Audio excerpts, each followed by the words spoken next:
All right. Well, thank you so much, Shaun, for joining us today. My name is Debbie. I'm with Heartland Song Network, and I really am excited about a conversation. I know we already had a little conversation beforehand. Sorry, everybody. I got some good, juicy stuff. No, I'm kidding. But I do want to take it all the way back 8 years ago, like you were saying, when we 8 years. Wow. 8 years ago. Isn't that when essentially the first show was put for Manor Fest? But Yeah, like that low key, not was really Manifest. right. Yeah, it didn't know what it was yet. That's for sure. But yeah, I can't believe that was 8 years ago. Holy moly, that's ridiculous. Yeah, so how did that come about? Was it just a few friends coming together and being like, let's just put some music together and I don't Well, know, and call it a fest? definitely. So we had already ran this little house venue place called the Shawnee Manor for about 2 years at that point, where we did one-off house shows of just local bands, and sometimes crazy touring bands. Like we had Glass Animals play in that basement, which was nuts. But uh, that was the first time we've started to realize we played so much out in the band that I was in currently at that time, Rev Gusto. Um, that we had a little community being built. And so I thought, okay, well, let's just have everybody play one night since everybody wants to play. At least we only did house shows once a month, really. So it was like, all right, we'll just do a big one. And it was 10 bands and it was in the basement in one night. And it was awesome. There was like 200 people in the basement. It's right on Johnson Drive and 435 in the heart of downtown Shawnee. So um, but yeah, so that's where we kind of just called our house that, and so we just called it Manor Fest based on that, and that's where literally all of this has grown from. Yeah, so then what was the next step after that? Um, well, and that's so I was since I was playing active, I felt like the bands I was in was like one of my biggest priorities of like back then I was still like playing a lot of shows and doing a lot of out of town stuff, and so we really just like ran the house show for another year or two. Did Manor Fest again the next year, but with 2 nights and 20 bands because it was our last event there ever. So we just kind of also wanted to go out with a bang. And I didn't know beyond that if I would do anything Manor. There was no Manor Records yet from this point, and it was like Manor Records was the extension of this house living on, basically. Of like, okay, Manifest 2 was our last big event there. We all moved out of the house. It was gross. It was really bad. Five of us lived there at most points. So that, and then I was like, well, I still want to do something, and we've already built this, name in our own DIY community, and that's kind of what I stuck with Manor as like the name for the quote quote record label that put out just my band's music to start, and kind of started all of that process. Ah, okay. So it kind of started as a passion project. Like, okay, this is a little bit for me, but also, for our friends and family. Exactly. I noticed in that band that I was in for about 5 years that I was doing a lot of the administrative roles anyway. So in my new band that we formed kind of halfway through this process, we were called Mama's Boy. Um, I kind of took on that lead full on of like, okay, well, I'm going to try to like put out us a tape and see what that is. And I'm like, do you guys care if I call it Manor Records? And it wasn't until I think 2017 that I actually took a second to, it was when we actually branched out and asked another band to put out their tape. And I have all of the Manor Records tapes in front of me. So this is Pale Tongues. This was the Oh, that's first tape that awesome. wasn't us, but um, this one is what sparked the curiosity of tapes. It's the first tape we ever did. It's live from the basement of the Shawnee Manor. There's only like 20 of these. Um, That's gonna be gold one day. I hope so because it's the only one I have, and it's not leaving this desk. But actually, the desk that you're on right now is the bar from that basement. I kept it. So this is an Whoa. eight-year-old desk. It has signatures from everybody that's played, from Glass Animals to who Daniel Gum is on here to Psychic Heat.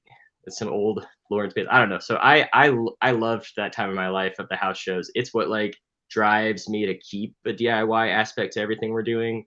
Because I think that's like the most fun I've ever had playing. So why not take that atmosphere with you? You know? That's so awesome. So tell me how it became a nonprofit? Like, did you always know that it was going to be a nonprofit, or were you like, well, kind of need money, but I don't know how to do it? How did that go about?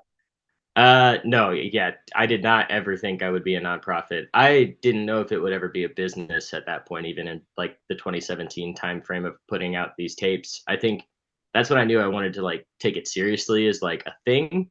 Um, but I did that for about 3 years where we put out, a few more Mama's Boy tapes, some like friends of bands like Pale Tongue, R.I. Peter, and stuff. And so it was growing. So I was like, okay, how do I keep this growing? It's going well. People are liking our events. Um, and it was really the pandemic that made a lot of change happen. Obviously, for most people, that's when we actually started like signing artists and becoming like a record label. And by signing, it means a non-binding contract, even before we were a nonprofit that takes 0% of sales or profits from the artists. And that's all just like written down and signed for each of us. That's what signing to Manor Records means. But Uh, it's basically just like an agreement of management and booking help, more than anything. So, um, but yeah, so we kind of like took the form of like, okay, we want to try to be a record label in 2020. And then so I started doing a lot of online stuff, obviously, like everybody was doing to get promoted. And as things started to open back up, I was approached by somebody that I did a lot of shows with at the Mockingbird Lounge. The owner of that company wanted to team up, and he was like, well, I want to open a nonprofit bar. You are already kind of functioning as a nonprofit. Which now that I know what a nonprofit is, I was like, kind of, I wasn't like, there's so much more to a nonprofit. I was like, oh my God, no. I just never took profits from the artist ever. Like when we pay for cassettes, even before when it was just out of my pocket, we just are like, you keep sales, that's where that has always been. So he, as we started getting into that and getting into the bar in 2021 that we started working on opening, that's when we actually like took the nonprofit stuff seriously, and I learned how to do a 60-page packet for a 501c3 and pay $600, and I don't have a college degree and figuring it out. So that's where the nonprofit status kind of came in. It was really just to make it more like legally official, and um, we were very blind about a lot of things going into that bar. And I think one thing we thought was that grants and write-offs were more of a thing than they were, um, is why we like did the nonprofit. And I've learned that sometimes that can actually just make it more complicated, you know, um, especially in a bar setting. It's just not the easiest thing. So, um, but yeah, so now that we've like grown from the bar, it has happened and failed, uh, which is at this point I'm taking it as a win that I'm not like completely screwed. Um, but I've learned so much in the last 2 years of my life from having a business fail that I never thought I would try something again this soon. But I feel like I've found the perfect fit in this next situation is what's exciting. So I feel like I jumped a few years there, but big picture wise, that's kind of like where we're at. So yeah, no, that's I think you're painting the best picture because it allows us to see a little bit more of the progress that you've gone through. But I do want to take a minute and just kind of tell you that it is incredibly, I don't know, encouraging to hear your story. Because I think there are a lot of people out there that are afraid to fail, and you're literally saying like, yeah, you might fail. You very yeah, well could fail, and that's yeah, okay. Freaking keep going, because that's what yes, it's about. Life is about just trying things, and if you fail, you fail, but you're gonna just have to keep going. And having a hmm, nonprofit, I think, as myself also being in Heartland Song Network, it's kind of like our love letter to Kansas City, because it's saying, okay, how can I be of service to you? Like honestly yes. and genuinely. And so you're doing that. So kudos to you for all Thank of you. that. I appreciate that. Yeah. That makes me feel good about all that. That's, no, and you're right though. Things will That always work out. Yeah, and what you're saying about like that's it, like you giving back to Kansas City, that is like now the ultimate goal is like just becoming this resource for musicians. And it's something I thought about earlier today is like if if this concept grows of like nonprofit record label, even I feel like there's a chance for artists as individuals to be able to own the rights to their music more and be able to profit more, especially in a world where Spotify does not give enough and record labels take too much. It's like I think there's a model for this, and I think it also comes with more government funding. That's the only way that like cities will be able to have companies like this long term. Um, I think so. I think that's like a part of our next step is like figuring out how to get in the conversation of like where's the money going to the arts in this town and stuff like that, because I think I don't know, hopefully that's kind of like big picture of like if there's any influence that this business model ever gives anybody, I hope it's more of that, because that's the only way I feel like artists are going to be able to financially be musicians moving forward in this world anyway. So That's so true. yeah, sadly. So what does having a nonprofit look like currently? Like, you guys have a space, and are you taking donations? Where is that going? Yes. Well, and so that's where with the learning in the last years, this new project's kind of I'm kind of running two different ships here to make it easier. So the new business of the record store that we're opening literally will be a new business that is an LLC that donates its monthly profits to our nonprofit record label. For two reasons. One, it is a pain in the butt to move a nonprofit from Kansas to Missouri, and I'm filed in Kansas. Um, and then also, it just keeps for me funding so much more clear. Now that I know, like, I want this nonprofit record label to basically have our two big funding opportunities, which is Manor Fest, which has grown to be, this was our most profitable year yet. We're going to be able to put out so much more releases this year because of it. And then we do an auction in the winter that kind of is our like, it's not a big of event, but it's more kind of also to like invite those people that do donate in all year. But basically, we have some monthly donors. We will do our two big events, and then our board that has a new board after we've kind of left the bar um, gets to kind of like vote on what those funds are for. Now, on top of that, we will be donating these monthly profits from the record store to that to have a little bit more padding throughout those months that where we run out of funding from an event or something. Uh, because I don't need to pay myself through this record store. We just need to be able to cover inventory and rent, basically, which is exciting compared to like liquor inventory and a rent that's like almost $3,000 that we were paying, at the bar. And it's like, everything sounds so much more manageable, and it could actually like work. That's that. And I think that's what kind of drug me through the dirt in the last year and a half is I ended up having to run a bar when I am built to like work on this helping musician stuff. Like I am not a bartender. I don't know how to order inventory, like that type of stuff. And that's what I was doing there. And it kind of was rough. So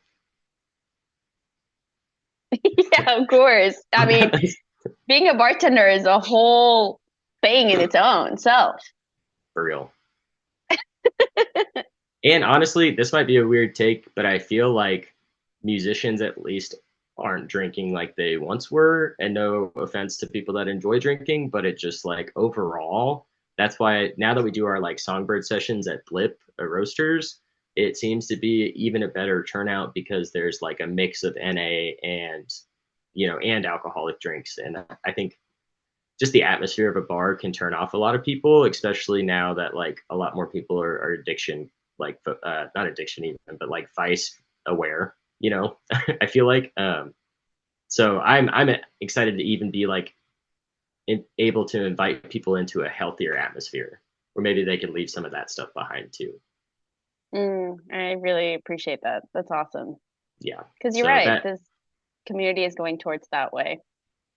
I hope so. I mean, and I enjoy everything. So I'm like, I'm not like dogging anybody that enjoys partaking is what's like, I think just having a space where it's not like the focus in the music industry is important for us because a lot of our venues are bar based. A lot of, I think unless you get into like, that's why we do so much pop up stuff.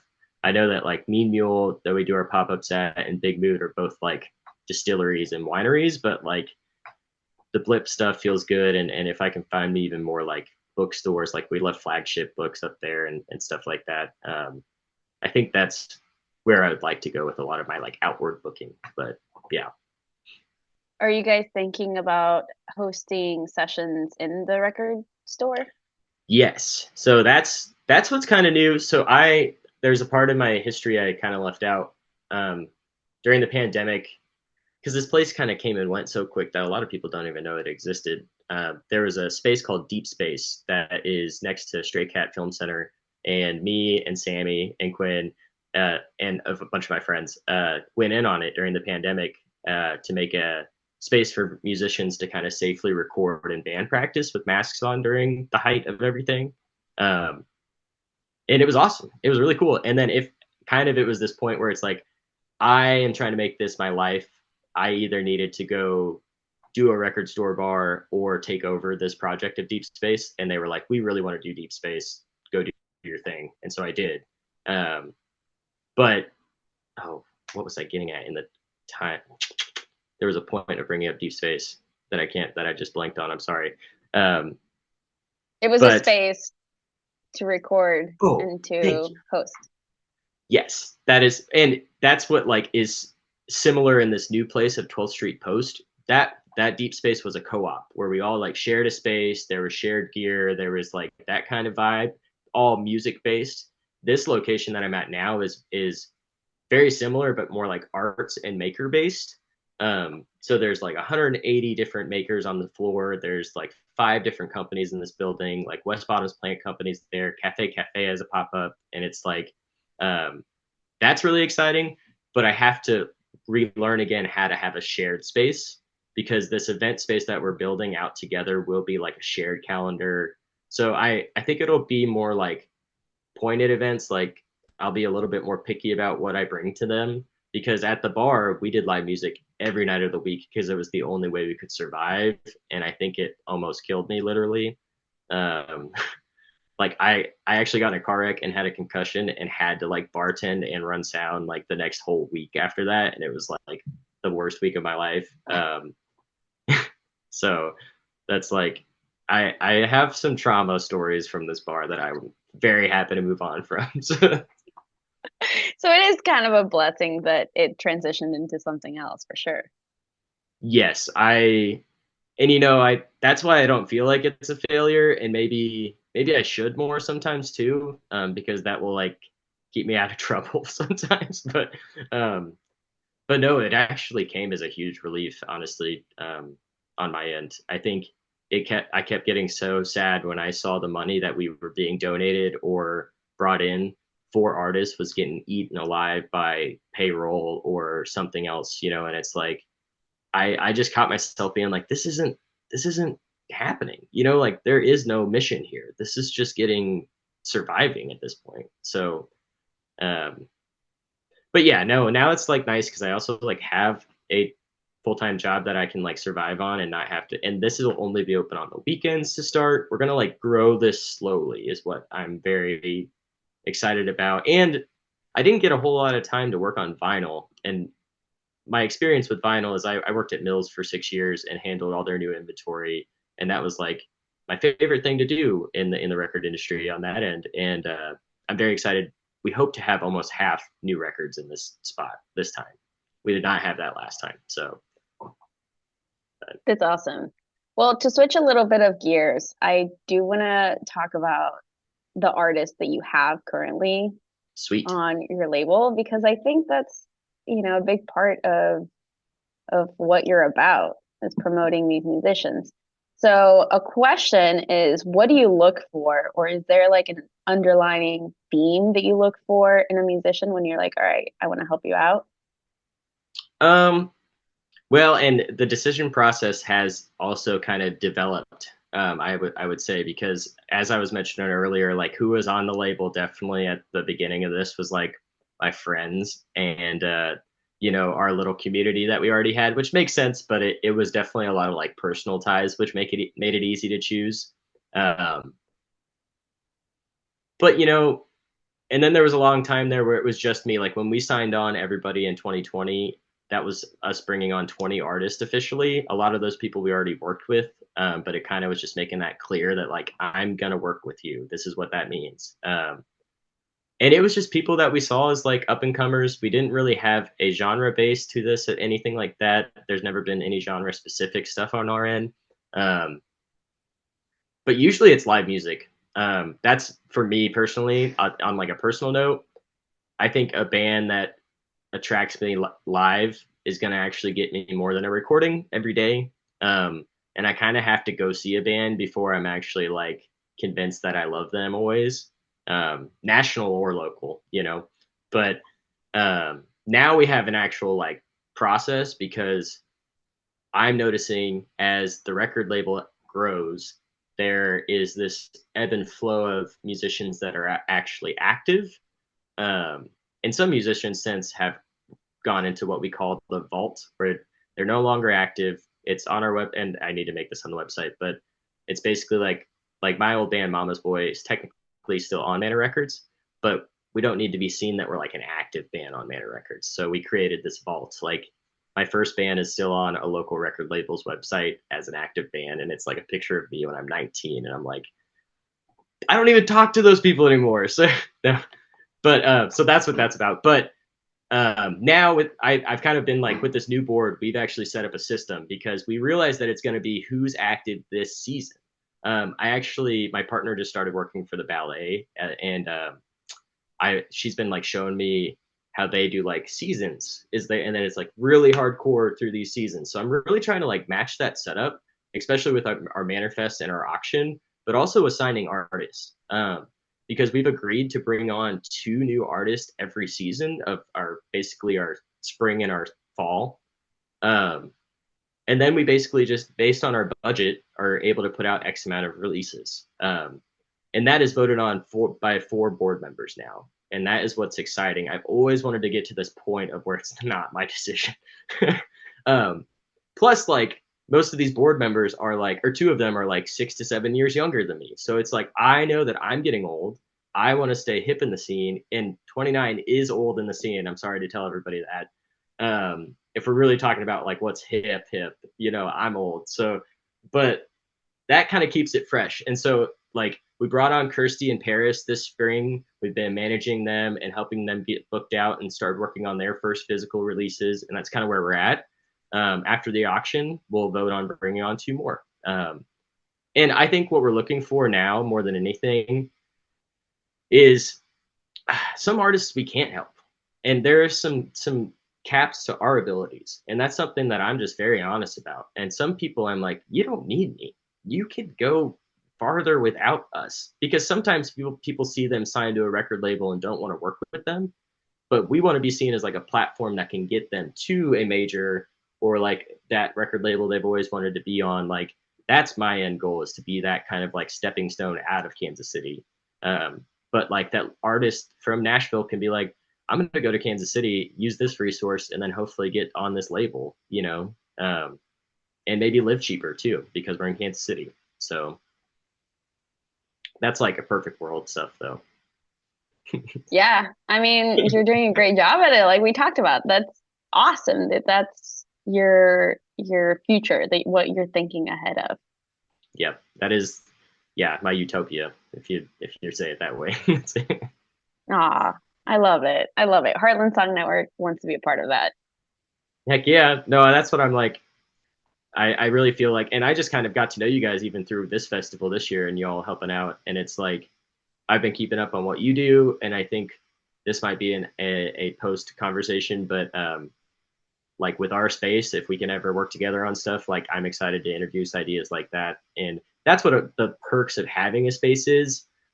I really thought after the bar closed, I came to my friend that works at KC Tenants, and they were like, I feel like Manor Records has been so like not in the scene because you've been so like come to my bar. And so we've doing a lot of events outward booking wise and fundraiser wise for other things. And it's felt so good to get back into the scene. So that's why I'm like the small record store. So we do have a little bit of a home base, and then keep just like putting our arms out there and seeing what we can do in other places, because you don't really know what's going on sometimes unless you're also out and about in it.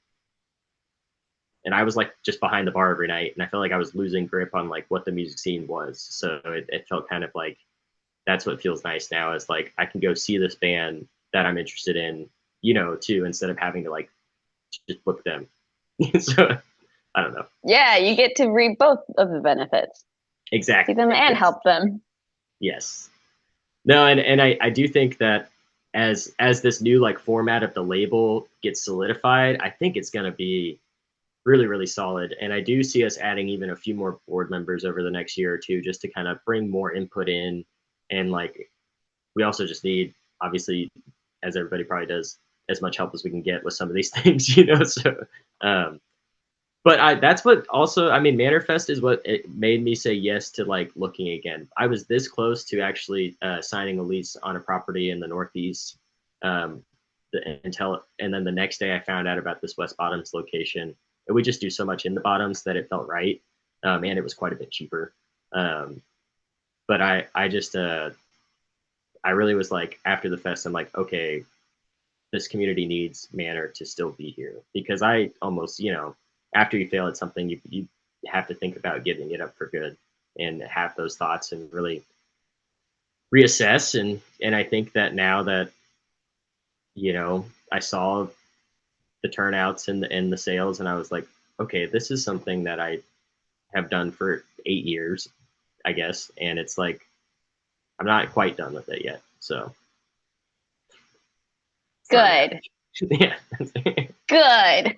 But hopefully that's why the nonprofit thing is cool too. Because if I ever do end up having to like make a life change, there is a life to this now. There is like it's not just me that makes this thing run, and that's like there is a board that it'll be passed on to. There will be a new president, and as long as it's people that have the same attitude and everything we need, it's like we're gonna be fine. So I'm just still in the mode I think for the next like 2 to 5 years of like making sure this new like setup works and it's like and then I we'll see what happens from there.